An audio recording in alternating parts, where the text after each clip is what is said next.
नमस्कार दोस्तों, सभी का स्वागत है शिक्षक भर्ती प्लेटफॉर्म मास्टर अड्डा पे। आज हम लोग पढ़ेंगे संधि। क्या होती है संधि, कैसे कैसे क्वेश्चन संधि से आते हैं, कितने प्रकार की स्वर संधि होती है, क्या होती है हमारी दीर्घ संधि, गुण संधि। तो ये सारी आज संधियाँ जितने प्रकार की होती हैं सारी हम पढ़ेंगे। क्या होती है हमारी व्यंजन संधि, क्या होती है विसर्ग संधि, कैसे हम देखते ही पहचाने कौन सी संधि है।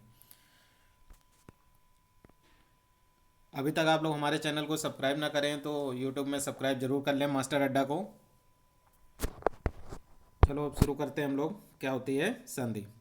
तो संधि क्या होती है, दो वर्णों के मेल से होने वाले विकार को संधि कहलाते हैं। जैसे कि सुर प्लस इंद्र मिल गया तो ये क्या बन गया हमारा, सुरेंद्र बन गया, एक नया वर्ड बन गया। तो इसको हम क्या बोलते हैं, दो वर्णों के, दो वर्ड हमारे कौन थे, सुर और इंद्र थे, से एक नया वर्ड बना सुरेंद्र, तो उसको हम क्या बोलते हैं, संधि कहलाते हैं। यानी दो वर्णों के मेल होने वाले को संधि कहते हैं। और समास में क्या होता है, विच्छेद होता है। तो स्वर संधि, अब बात करते हैं स्वर संधि की। तो स्वर संधि क्या होती है, स्वर संधि क्या है, दो स्वरों के विकार, यानी जब दो स्वर मिलते हैं दो स्वरों के विकार होता है। ये याद रखना स्वर संधि में कि स्वरों की बात करी जाती है, दो स्वरों के। और स्वर संधि के 5 भेद होते हैं। तो हम धीरे धीरे एक एक भेद करके जान लेते हैं कि क्या होती है हमारी दीर्घ संधि, क्या होती है हमारी वृद्धि संधि, क्या होती है गुण संधि, क्या होती है यड़ संधि, कैसे आयात संधि। तो कैसे पहचाने, देखते हैं। हम बता दें कि बहुत आसान मात्रा में एक एक लाइन की डिफिनेशन हमने लिखी है और तुरंत आप देखते ही बता देंगे कौन सी दीर्घ है, कौन सी गुण है, कौन सी वृद्धि है। तो बात करते हैं दीर्घ संधि की। दीर्घ संधि की क्या होती है कि बड़ी मात्रा, बड़ी मात्रा मतलब आ ई उ आय, यदि ये कोई मात्रा मिले आपको देखना है दीर्घ संधि मार देना है। जैसे हमने यहाँ पे वर्ड लिया मध्यावधि, तो आपने यह में देखी यहाँ पे मध्य प्लस अवध हुआ, ये यहाँ पे आपने देखी ये वाली मात्रा बड़ी की मात्रा आई, आपने मार दिया। अब चिराई में बात करी तो चिराई में यहाँ से जहाँ से ब्रेक करते हैं वो वाली मात्रा देखनी है। चिराई में चिर प्लस आउ होता है, तो यहाँ पे आपने देखा ये वाली बड़ी मात्रा है, तो आपने क्या मार दिया, दीर्घ संधि। इसी तरह विद्यालय का किया, विद्या प्लस आलय होता है, तो विद्या में देखा बड़ी मात्रा है, मार दिया आपने। कपीस में देखा बड़ी की यहाँ पे मात्रा आ रही है, आपने कपि प्लस ईस मार दिया। इसी तरह नारीश्वर में देखा नारी प्लस ईश्वर। इसी तरह भानुदय में देखा भानु में बड़ी की मात्रा आई है, आपने मार दिया। यानी कि जैसे ही बड़ी मात्रा, मतलब 3 मात्रा बस याद रखनी है आपको, आ ई उ की, जहाँ से हम मतलब ब्रेक करते हैं संधि को दो पार्टों में, यानी मध्य प्लस अवध, तो यानी मध्यावधि। चिराई में रा में, विद्यालय में दा में, कपीस में प्या में, नारीश्वर में रा में, भानुदय में नू में। तो यहाँ पे जहाँ जहाँ ये मात्रा हमने देखी कि आ ई उ यानी बड़ी मात्रा मिली, हमने बिना सोचे समझे दीर्घ संधि मार दिया। आप ये कहीं अप्लाई कर सकते हैं, जैसे रसायन, मुरारी, स्वाधीन, कुछ भी हुआ, नेताहार, चिरायु, पंचानन, सड़ानन। तो इस तरह की जो चीज़ें होती है ना कि कहीं भी आपको आएगा इस तरह आप देख के तुरंत मार सकते हो। गुरुत्वाकर्षण हुआ,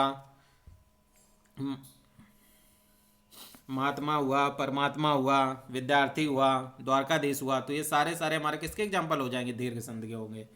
अब बात करते हैं अगली संधि, यण संधि। कि यण संधि क्या होती है, यण संधि को कैसे पहचाने। तो यण संधि जो होती है हमारी, सॉरी गुण संधि, यण कह रहे हैं। गुण संधि क्या होती है हमारी, गुण संधि एक मात्रा है, यानी कि ये ए और ओ वाली मात्रा है। बस ये मात्रा याद रखनी है। हमने जब दीर्घ बताई तो हमने आ ई उ बताई, इसमें हमने क्या बताई, गुण संधि में एक मात्रा ए और ओ की मात्रा, यानी कि ये वाली मात्रा और ये वाली मात्रा मिले आप गुण संधि मार दो। जैसे नरेंद्र में क्या है, ये वाली मात्रा मिली आपको, तुरंत मार दिया, कौन सी हो जाएगी, गुण संधि। इसका संधि विच्छेद करेंगे तो क्या हो जाएगा, नर प्लस इंद्र हो जाएगा। ओ की बात करें तो सूर्योदय, यानी कि ये वाली मात्रा मिली तो कौन सी हो जाएगी, गुण संधि। इसका संधि विच्छेद क्या हो जाएगा, सूर्य प्लस उदय। और इसके एग्जाम्पल देख लेते हैं। तो हमने गुण की बात करी थी, सूर्योदय महेंद्र हो गया, यथेष्ट हो गया, सूर्योदय सर्वोत्तम, हितोपदेश या महोत्सव। इस तरह कोई भी वर्ड आएंगे सारे के सारे में हमको एक मात्रा मिलेगी और हम मार देंगे तुरंत हमारा गुण संधि। अब दूसरे की बात कर लेते हैं, वृद्धि संधि। कि वृद्धि संधि क्या होता है, वृद्धि संधि में दो मात्रा, यानी वृद्धि हो रही है, गुण से एक ज़्यादा बढ़ा दी, यहाँ पे दो मात्रा डबल डबल वाली मात्रा आ जाएंगी, अय और ओ औ वाली मात्रा, दो मात्रा आ जाएंगी। तो जैसे एकाएक में देखा, एकाएक, स्वैच्छिक, मौसत, जलौत, सब में देखा कि हमने दो मात्रा है तो हमने क्या मार दिया, वृद्धि संधि मार दिया। संधि विच्छेद करेंगे तो एकाएक का क्या हो जाएगा, एक प्लस एक, स्वैच्छिक का क्या हो जाएगा, स्व प्लस ऐच्छिक, मौसत के क्या हो जाएगा, महा प्लस औसत। इसी तरह जलौत का करेंगे तो क्या हो जाएगा, जल प्लस ओक, संधि विच्छेद ये हो जाएगा।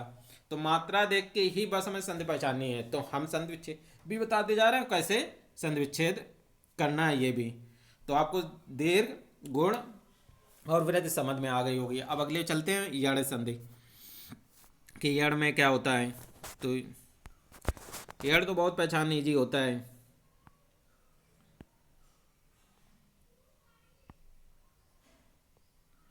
यड़ की बात करते हैं। यड़ संधि क्या होती है? या रा वा के पहले आधा शब्द, यानी आधा शब्द मिल जाए अब तो आपको यड़ संधि माननी है। जैसे न्यून हो गया, व्यंजन हो गया, स्वागत हो गया, तो ये सारे वर्ड जो मिले तो हमारे क्या हो जाएंगे? अन्वेषण हो गया, वदामन हो गया, स्वादेश हो गया, यानी कोई भी आधे वर्ड मिले या रावा के पहले यड़ से या याद रखना है बस, या के बाद रावा और याद कर लो, या से या हो गया आपका, और रावा या और याद कर लेना। यानी या रावा के पहले आधा शब्द मिला तो हमारा क्या हो जाएगा? यड़ शब्द। न्यून का क्या हो जाएगा? नी प्लस ऊन। व्यंजन के क्या हो जाएगा? वी प्लस अंजन। स्वागत के क्या हो जाएगा? सु प्लस आगत हो जाएगा। अब एक तो ये हो गया आधी वाली की, या रावा के पहले आधा मिला है। दूसरा रूल इसमें आता है कि ई उ और री के बाद कोई असमान स्वर आए तो अभी तक का जो हमने तीनों पढ़े सब में समान आते थे। ए या तो आ ई ऊ पढ़ा हमने, एक छोटी की मात्रा ए और ओ पढ़ा, ए और ओ पढ़ा। अब इसमें दूसरा रूल है कि ये और याद कर लेना कि जब ई ऊ और री के बाद कोई असमान स्वर आए तो ई का क्या हो जाएगा? या हो जाएगा, और ऊ का वा हो जाएगा, री का रा बदल जाता है। जैसे कि बात करते हैं यद्यप।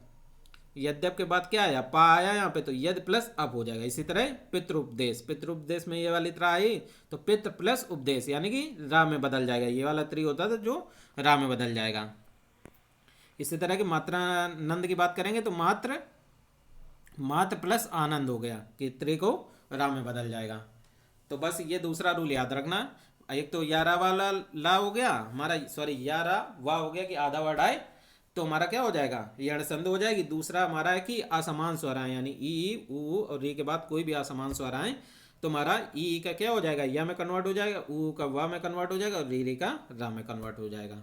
जैसे हमने यद्यप, पितृपदेश, मात्रांत का संधि विच्छेद देखा। अब बात कर लेते हैं, इसमें लास्ट एक बचती है हमारी अयादि संधि। अयादि संधि क्या होती है?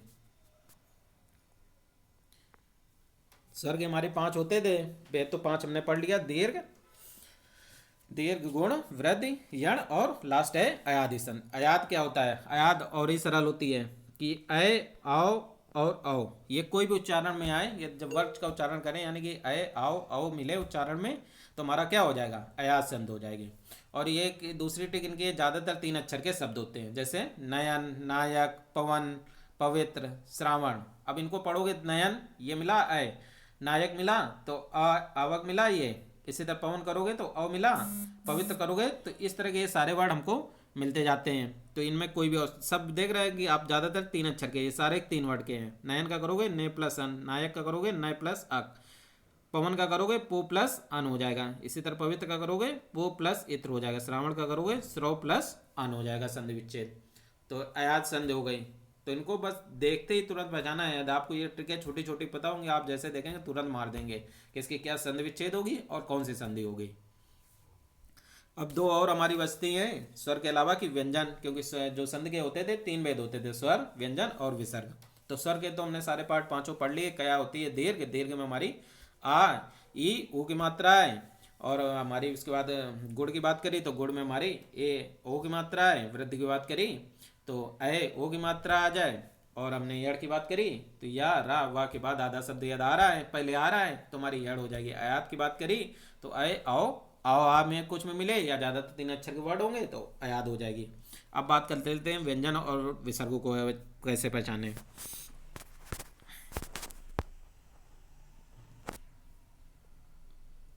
तो व्यंजन कैसे पहचाने? व्यंजन संधि को, व्यंजन क्या होता है? वे एक व्यंजन को दूसरे व्यंजन अथवा स्वर से मेल करते हैं तो व्यंजन संधि कहलाती है।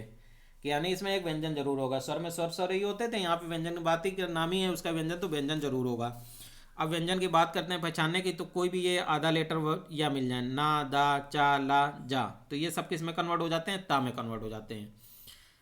ये हम बता रहे कि जब आप संधि विच्छेद करेंगे तो कैसे इनको करेंगे कि ये लेटर कुछ मिले तो ता में आ जाएगा। अब जैसे आदि गा मिले तो का में हो जाएगा, अंगा मिले टा में हो जाएगा, जा मिले चा में हो जाएगा, और ये वाली मंत्रा है तो माँ में हो जाएगा। अब इनके एग्जाम्पल देख लेते हैं। जैसे उन्नति देखा, उन्नत देखा तो हमने क्या कहा था? ता में बदल जाता है तो उत प्लस नति हो गया उन्नत। दिगंबर मिला तो हमने कहा दिगंबर में क्या हो जाएगा? दिग प्लस अंबर हो जाएगा। संवाद हो जाएगा तो ये किसमें माँ में कन्वर्ट होगा, सम प्लस वा हो गया। अनुच्छेद मिला, छा मिला तो ये किसमें ता में हो जाएगा, अनुच्छेद अनु प्लस छेद हो जाएगा। इसी तरह संस्कृत की बात करें तो ये मिला तो सम प्लस कृत हो जाएगा। निषेध की बात करें तो नी प्लस सेध हो जाएगा। ये वाला ध्यान रखना, जहाँ पे ये वाले सा आते हैं तो ये वाले इस वाले सा में चेंज हो जाते हैं। तो ये हमारी व्यंजन की बात हो गई कि व्यंजन में क्या होता था कि एक व्यंजन का दूसरे व्यंजन अथवा स्वर से मेल हो तो हमारा व्यंजन संधि कहलाता है। जैसे लेटर की बात करें तो ना, दा, आदि, चा, ला, आदि, ला, आदि, जा है तो ये सारे ता में कन्वर्ट हो जाते हैं। आदि का मिले तो का में, डा है तो ट्रा में, जा है तो चा में, ये वाली में आए बिंदी अनुसार वाली तो माँ में कन्वर्ट हो जाते हैं। जैसे उन्नत, उत प्लस नत, दिगंबर, दिग प्लस अंबर, संवाद, सम प्लस वाद, अनुच्छेद, अनु प्लस छेद, संस्कृत, सम प्लस कृत, निषेध, नी प्लस सेध। तो ये हमारी व्यंजन की बात हो गई। अब हमारी आखिरी बचती है, आखिरी क्या है हमारी, विसर्ग संधि। तो विसर्ग और देख लेते हैं क्या होता है विसर्ग संधि, विसर्ग को कैसे पहचाने। अब ये बात करते हैं विसर्ग संधि क्या होती है। विसर्ग संधि विसर्ग के साथ व्यंजन के मेल को विसर्ग कहते हैं, यानी कि ये वाला वर्ड लगा तो विसर्ग लगी होती है तो विसर्ग के साथ स्वर व्यंजन के मेल को विसर्ग कहते हैं। अब दूसरी इनकी पहचान कैसे होती है, या तो ओ की मात्रा और आदि सा यानी तीनों सा हैं, सपेरा वाली सा, खटकोड़ वाली सा, ये वाली सा और ये रा हो तो विसर्ग में बदल जाते हैं। यानी कि ये वाला बस रूल याद रखो, ये वाली चीज़ें मिल रही हैं। जैसे निश्चल है, ये वाली सा मिली यानी विसर्ग आएगा, नी प्लस चल हो गया। वयोवृद्ध आई, ये वाली मात्रा मिली यानी कि वय प्लस वृद्ध हो जाएगा। जैसे उदा आया, ये वाली मात्रा मिली तो यस प्लस दा हो जाएगा विसर्ग लगा के। निर्भर आया, ये वाली रा मिली, नी प्लस बार हो जाएगा। आविष्कार, ये वाली सा आई तो ये वाला क्या हो जाएगा, अवि प्लस कार हो जाएगा। इसी तरह नमस्कार, ये वाली सा मिली हमको फर्स्ट वाली, नमा प्लस कार हो जाएगा। तो ये रूल जो है, रूल ये आपको याद होंगे तो आप देखते ही बता देंगे कौन सी विसर्ग संधि है, कौन सी व्यंजन संधि है, कौन सी हमारी स्वर संधि। स्वर संधि के अंदर जो हमने पाठ पढ़ा, कौन सी दीर्घ है कि गुण है कि वृद्धि है कि यड़ है आदि है। बिल्कुल छोटा सा वीडियो आप देख लेंगे तो बिल्कुल आपके 2 नंबर। संधि कैसे ब्रेक करनी है वो आपको पता चल जाएगा, संधि विच्छेद इसका क्या होगा सही, और दूसरा संधि का नाम क्या होगा। तो 2 क्वेश्चन एक आते हैं कि एक संधि का नाम पूछा जाता है, एक संधि विच्छेद पूछा जाता है। तो 2 नंबर आपके हर टेट एग्जाम में पक्के हो जाएंगे इस वीडियो से। ये संधियाँ हमारी थी जो ख़त्म हो गई, और हमारे चैनल को आप लोग ज़रूर सब्सक्राइब करें कि ऐसे मज़ेदार वीडियो आपको मिलते रहें। धन्यवाद, मिलते हैं जल्दी ही नए वीडियो के साथ।